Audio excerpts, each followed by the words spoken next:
Hello guys, today I'm gonna show you where is how you can remove and clean the brewing unit in the DELONGHI Perfecta Evo.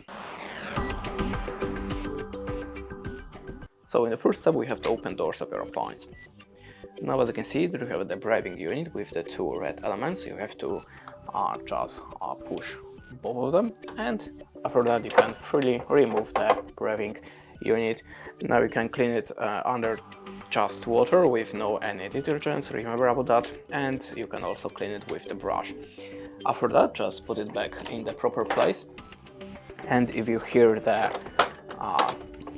sorry, just give me a second, and push it until you hear the click sound.